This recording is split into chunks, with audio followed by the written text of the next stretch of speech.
नमस्कार दोस्तों, आप लोग को स्वागत है हमारे चैनल पे। तो आज की इस वीडियो में बात करेंगे उत्तर प्रदेश लोक सेवा आयोग की तरफ से वैकेंसी जारी किया गया है लेक्चरर के लिए, जिसमें आप लोगों को 19 सितंबर तक इस फॉर्म फिलअप करना है।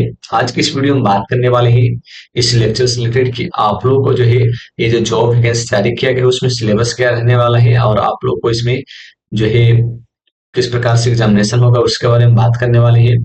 कितने एग्जामिनेशन होंगे उसके बारे में बात करने वाले हैं। तो पूरा डिटेल में इस वीडियो में बात करने वाले हैं, तो आप लोग इस वीडियो को पूरा देखिएगा। चलिए हम बात करते हैं कि आप लोगों को जो है इसका सिलेबस क्या है। ये जो आप लोगों को वैकेंसी जारी किया गया है लेक्चरर के लिए, ये जो इसमें आप लोगों का क्या यहाँ पे सिलेबस होने वाला है। सबसे पहले तो यहाँ पर अगर आप लोग खुद देखना चाहते हैं तो आप लोग भी यहाँ पे आ सकते हैं। ठीक है, यहाँ पर आ सकते हैं और यहाँ पर आप लोगों को पेज नंबर 5 पे आना है, जहां पर आप लोगों का परिशिष्ट 2 लिखा रहेगा। ठीक है, यहाँ पर देखने को मिलेगा प्रवक्ता पुरुष महिला राजकीय इंटर कॉलेज प्रारंभिक परीक्षा हेतु परीक्षा का योजना।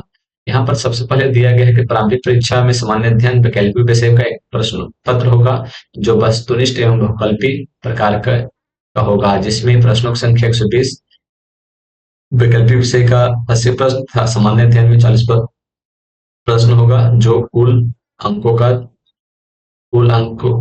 होगा। यहाँ पर कुल 120 अंकों का होगा, जिसमें 2 घंटे का समय दिया जाएगा। यहाँ पर देखिएगा तो यहाँ पर जो है सबसे पहले जो दिया गया पाठ्यक्रम सामान्य अध्ययन के बारे में, यहाँ पर जो है आप लोग को ये कहा जा रहा है कि जो आप लोग का एग्जामिनेशन होगा, प्रारंभिक परीक्षा होगा, जो प्री एग्जामिनेशन होगी, उसके बारे में यहाँ पर ये कहा जा रहा है कि जो प्रारंभिक परीक्षा होगी उसमें आप लोग यहाँ पर देखिएगा तो इसमें प्रश्नों की संख्या 120 होगी। ठीक है, यहाँ पर देखिए प्रश्नों की संख्या टोटल 120 है और यहाँ पर देखिएगा तो वैकल्पिक विषय यानी कि जो ऑप्शनल सब्जेक्ट है उसके 80 प्रश्न होंगे और जो सामान्य अध्ययन है उसके 40 प्रश्न होंगे। ठीक है, कुल मार्क्स जो होगा 300 मार्क्स का होने वाला है, 2 घंटे का समय होगा। ठीक है, अब बात कर लेते हैं जो सामान्य अध्ययन है, जो यहाँ पे देखिएगा 40 प्रश्न पूछे जा रहे हैं, उसमें कौन कौन से सब्जेक्ट आते हैं। तो यहाँ पर देखिएगा तो पाठ्यक्रम सामान्य अध्ययन दिया गया है, सामान्य विज्ञान, भारत का इतिहास, राष्ट्रीय आंदोलन, राष्ट्रीय राजतंत्र, भारतीय कृषि, विश्व भूगोल, आधुनिक राष्ट्रीय एवं अंतर्राष्ट्रीय महत्वपूर्ण घटना, सामान्य बौद्धिक एवं तार्किक क्षमता, यानी कि यहाँ पे रीजनिंग भी पूछा जाएगा, उत्तर प्रदेश की शिक्षा संस्कृति के बारे में पूछा जाएगा, गणित रहेगा, परिस्थिति तथा पर्यावरण रहेगा। तो ये जो है 11 सब्जेक्ट से ये जो है 40 प्रश्न पूछने वाले हैं। ठीक है, बाकी जो 80 प्रश्न पूछेंगे, ठीक है, वो वैकल्पिक यानी ऑप्शनल सब्जेक्ट से पूछेंगे। जैसे कि यहाँ पर आप लोगों को कहा गया है प्रथम प्रश्न पर 2 प्रश्न पत्र मिलेंगे। पहला में रहेगा यहाँ पे सामान्य हिंदी एवं निबंध का। ठीक है, सामान्य हिंदी एवं निबंध का। ठीक है, बात करते करते हैं यहाँ पे, तो यहाँ पर आप लोग को देखिएगा तो वैकल्पिक विषयों का जो पाठ्यक्रम मुख्य परीक्षा की भांति ही होगा, यानी कि जो मुख्य परीक्षा यानी कि मेंस एग्जामिनेशन होगा उसके अनुसार ही वैकल्पिक सब्जेक्ट का एग्जामिनेशन होने वाला है प्री एग्जामिनेशन में, लेकिन उसमें ऑब्जेक्टिव टाइप होंगे। ठीक है, इस बात को आप लोग ध्यान में रखिएगा। बाकी बात कर लेते हैं यहाँ पे मुख्य परीक्षा के बारे में। यहाँ पर देखिएगा तो मुख्य परीक्षा हेतु योजना एवं पाठ्यक्रम, मुख्य परीक्षा के लिए यहाँ पर प्रथम 2 प्रश्न पत्र मिलेंगे। पहला प्रश्न पत्र में सामान्य हिंदी रहेगा और एवं निबंध रहेगा। ठीक है, 2 घंटे का समय मिलेगा, 100 मार्क्स का रहने वाला है। द्वितीय प्रश्न पत्र में यहाँ पे जो है वैकल्पिक विषय जो रहने वाला है ऑप्शनल सब्जेक्ट, जिसमें आप लोग को 3 घंटा का समय दिया जाएगा और पूर्णांक 300 अंकों का होने वाला है।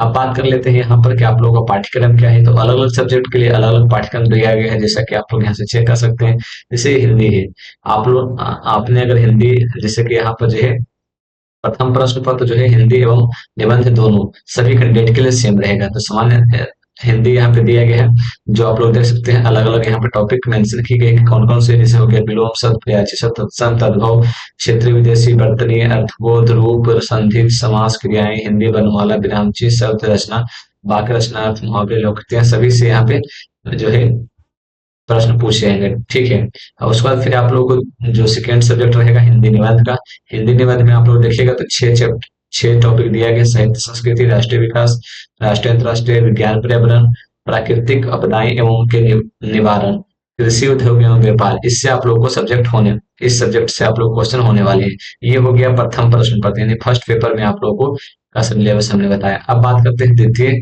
प्रश्न पत्र यानी कि ऑप्शनल सब्जेक्ट का। द्वितीय प्रश्न पत्र की बात करें तो यहाँ पर दिया गया है कि वैकल्पिक विषयों में प्रारंभिक प्रश्न पत्र रचना हेतु प्रश्न के पत्रों के स्वरूप अंकों का विभाजन है। कुल प्रश्नों की कुल संख्या 20 होगी, यानी कि यहाँ पर जो है ऑप्शनल जो सब्जेक्ट है मुख्य परीक्षा में, ठीक है, उसमें आपको 20 क्वेश्चन होगा और सभी प्रश्न अनिवार्य होंगे, सभी प्रश्न खंडों में विभाजित होंगे रहेंगे। और के अंतर्गत प्रश्न पत्र में 5 प्रश्न सामान्य राजनीतिक उत्तरीय 250 शब्दों में लिखना होगा एवं प्रत्येक प्रश्न पर 25 अंकों का होने वाला है। ठीक है, यहाँ पर आप लोगों को दिया गया है के अंतर्गत 5 प्रश्न लघुत्तरीय होंगे और साथ में प्रत्येक प्रश्न 15 अंक का होने वाला है। तो ये जो है आप लोग हमने बता दिया कि किस प्रकार से एग्जामिनेशन होगा। सबसे पहले फिर से एक चीज और बता देते हैं कि सबसे पहले आप लोगों को पीरी लिया जाएगा। पीरी एग्जामिनेशन में समान हिंदी और निबंध सभी के लिए सेम होने वाला है। ठीक है, द्वितीय एग्जामिनेशन में आप लोगों को वैकल्पिक विषय लिया जाएगा, यानी कि जो आप लोगों ने ऑप्शनल सिलेक्ट किया होगा वही सब्जेक्ट आप लोग के एग्जामिनेशन में पूछे आएंगे। ठीक है, उसके बाद फिर बात करते हैं यहाँ पे जो प्रथम प्रश्न पत्र यहाँ पे आप लोगों को दे दी दिया गया हिंदी के लिए क्या सिलेबस है, और जो यहाँ पे द्वितीय यहाँ पर जो है हिंदी के लिए क्या सिलेबस है और हिंदी निबंध के लिए। और वैकल्पिक विषय की बात करें, वैकल्पिक विषय के बारे में यह दिया गया है कि जो द्वितीय परीक्षा होगा, यानी कि यहाँ पर जो मुख्य परीक्षा होगा कर सकते हैं, उसमें आप लोगों को देखने को मिल जाएगा, वही आप लोगों का सिलेबस होने वाला है। अब बात करते हैं यहाँ पर मुख्य परीक्षा के बारे में। यहाँ पर जानकारी दी गई है कि मुख्य परीक्षा में कुल प्रश्नों की संख्या 20 होगी। 5 के अंतर्गत 5 प्रश्न सामान्य उत्तरीय होंगे, यानी कि 250 शब्दों में जवाब देना होगा। बाकी जो है प्रत्येक 25 अंक का होने वाला है। ठीक है, ये आप लोगों को दिया गया है। जो यहाँ पर देख सकते हैं 150 शब्दों में जिसका जवाब देना हो 15 अंक का होगा, और जिसको 250 शब्दों में जवाब देना हो यहाँ पे यहाँ पे 25 अंकों का होने वाला है। ठीक है, और वहां पर फिर देखिएगा तो 10 प्रश्न अति लघु होंगे, जिसमें 50 शब्द में आप लोगों को 10 अंकों का उत्तर भी देना होगा। बात कर लेते हैं सिलेबस के बारे में। सिलेबस आप लोगों को मेंशन कर दी गई है, प्रत्येक सब्जेक्ट का यहाँ पर सिलेबस देखने को मिल जाएगा। जो भी सब्जेक्ट आप लोगों ने सिलेक्ट किया होगा उन सभी सब्जेक्ट का है यहाँ पे सिलेबस देखने को मिल जाएगा, जो यहाँ पे आके आप लोग देख पाएंगे। ठीक है, यहाँ पर आप लोग को मेंशन कर दिया गया है हर एग्जामिनेशन से रिलेटेड, हर जो सब्जेक्ट उससे रिलेटेड उसका जो है सिलेबस क्या रहने वाला है, तो आप लोग इस बात को देख लीजिएगा। ठीक है, तो इसमें अगर कोई प्रॉब्लम आती है तो आप लोग कमेंट बॉक्स में कमेंट कर पूछ सकते हैं, फिर कोई जानकारी चाहिए तो कमेंट कर सकते हैं। धन्यवाद।